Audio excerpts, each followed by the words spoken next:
వచ్చేస్తుందా? డైరెక్ట్ వచ్చేస్తుంది సార్.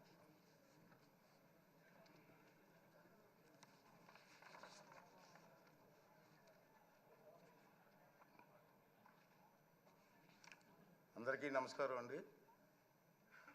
ఇప్పుడు ముందుగా సభను ఉద్దేశించి మన నాయకులు సభానాయకులు నారా చంద్రబాబు నాయుడు గారిని మాట్లాడవలసింది.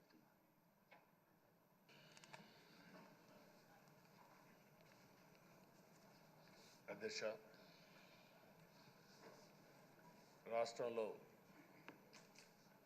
రాష్ట్రంలోనే కాదు తెలుగు రాష్ట్రాల్లో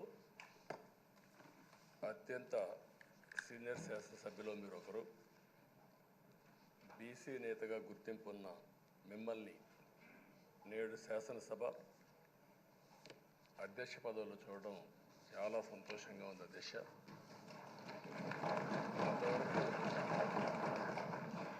మిమ్మల్ని సభలో ఇక్కడ చూసాం, ఈరోజు అధ్యక్ష స్థానంలో చూస్తున్నాం.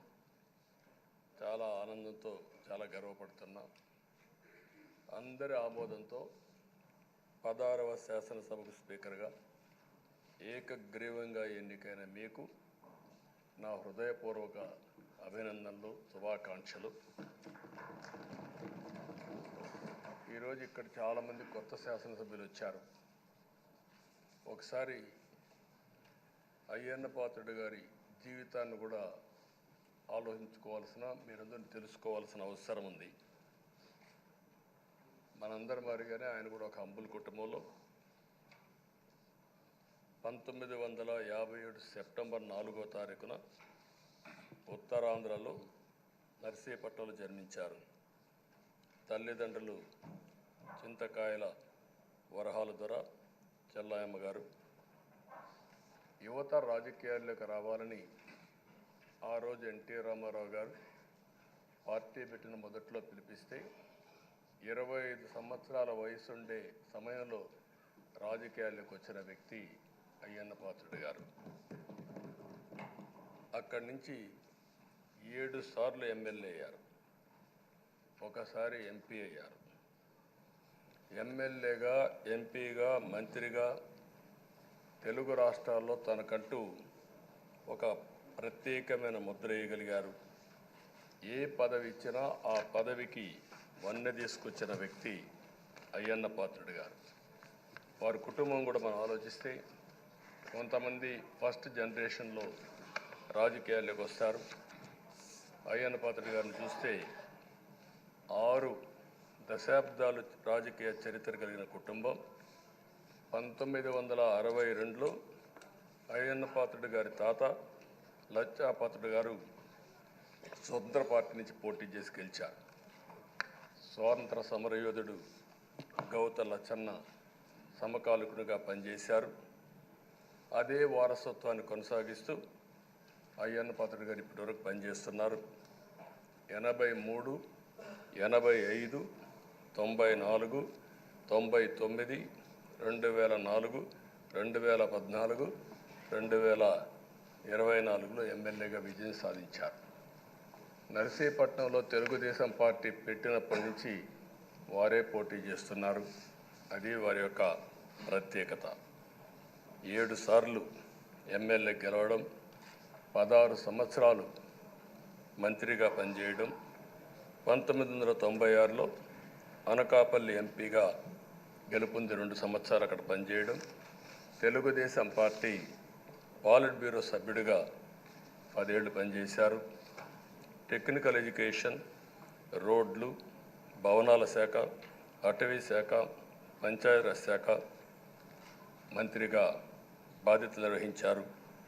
3 సార్లు R&B మినిస్టర్గా పనిచేశారు. అదేవిధంగా మనం ఒకసారి చూస్తే ఎప్పుడూ పోరాట యోధుడు, రాజీ పడని నాయకుడు, ఒక విశిష్టమైనటువంటి లక్షణాలు ఉండే వ్యక్తి.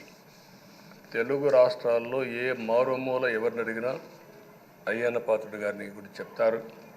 66 సంవత్సరాలు, ఇప్పుడు కూడా ఫైర్ బ్రాండే, చనిపోయే వరకు ఫైర్ బ్రాండ్గానే ఎక్కడ దాంట్లో రాజీనే లేదు. అదే మరి ఇంకొక పక్కన చూస్తే తనకంటూ ఒక ఇమేజ్. అదే సమయంలో లాయల్టీ ఫ్యాక్టరీలో కరుడు గట్టిన పసుపు యోధుడిగా పార్టీలో ఇంతవరకు ఉంటారు, ఎప్పటికీ ఉంటారు. అది ఆయన ప్రత్యేకత. నీతి, నిజాయితీ, నిబద్ధత ఇవన్నీ ఉణికిపుచ్చుకొని రాజకీయం చేశారు.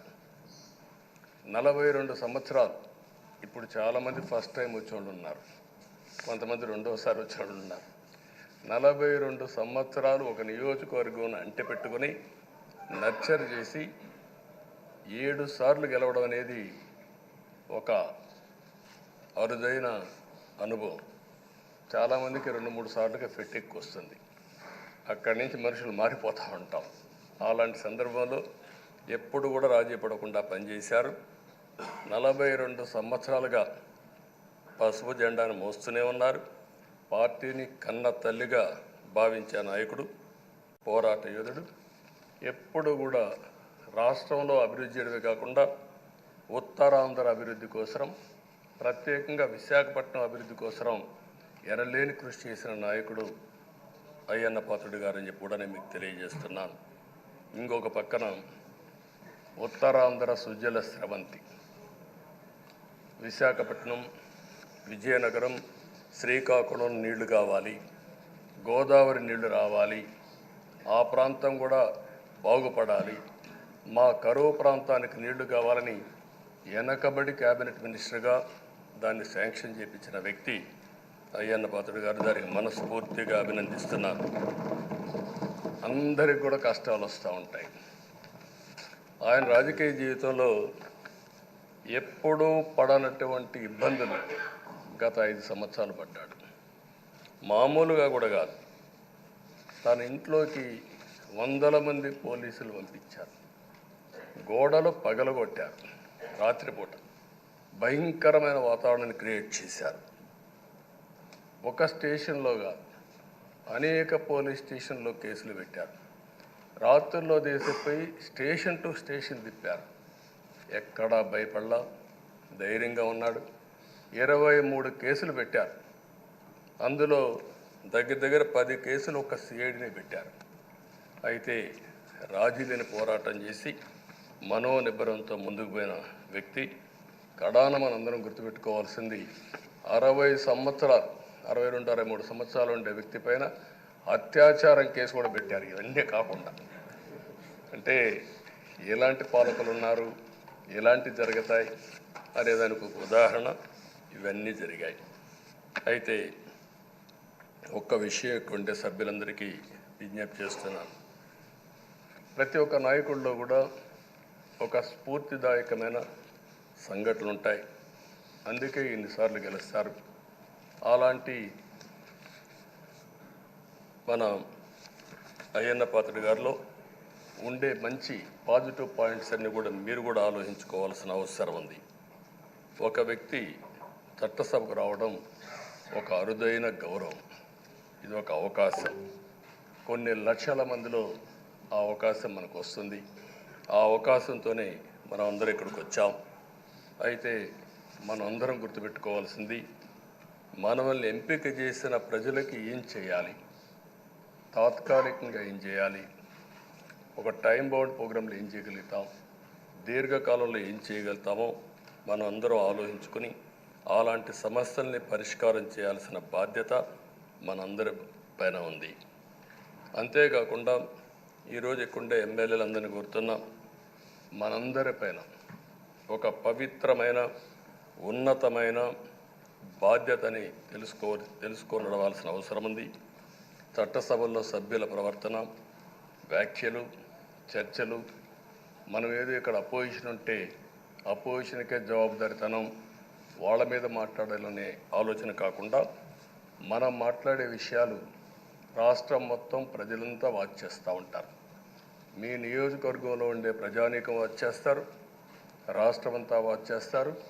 ఒక సభ్యుడిగా మీరు సమర్థవంతంగా పనిచేస్తే ఎక్కడ లేని గౌరవం వస్తుంది. దానికి మనందరం కృషి చేయాల్సిన అవసరం ఉంది. అయితే ఓసారి బాధేస్తుంది, గడిచిన 5 సంవత్సరాలు శాసనసభ అంటే చాలా భిన్నంగా నడిచింది. ఎంతో పవిత్రమైన శాసనసభను గత ప్రభుత్వం ఒక వికృతమైన పోకడలు, నీచ రాజకీయాలు, వ్యక్తిత్వ హననానికి ఒక వేదికగా చేశారు. ఇదే అసెంబ్లీలో దూషణలు, బూతులు, విక్కరింతలు, కక్ష సాధింపులు, మైకు లేకుండా పోవడం ఒకటి కాదు, చాలా సమస్యలు వచ్చాయి. అదే సమయంలో ఫస్ట్ టైం వచ్చిన ఎమ్మెల్యే బాధ్యతారాహిత్యంగా 6-7 సార్లు గెలిచిన ఎమ్మెల్యేని విక్కరించడం, బూతులు తిట్టడం, చాలా వల్గర్గా ప్రవర్తించే పరిస్థితికి వచ్చారు.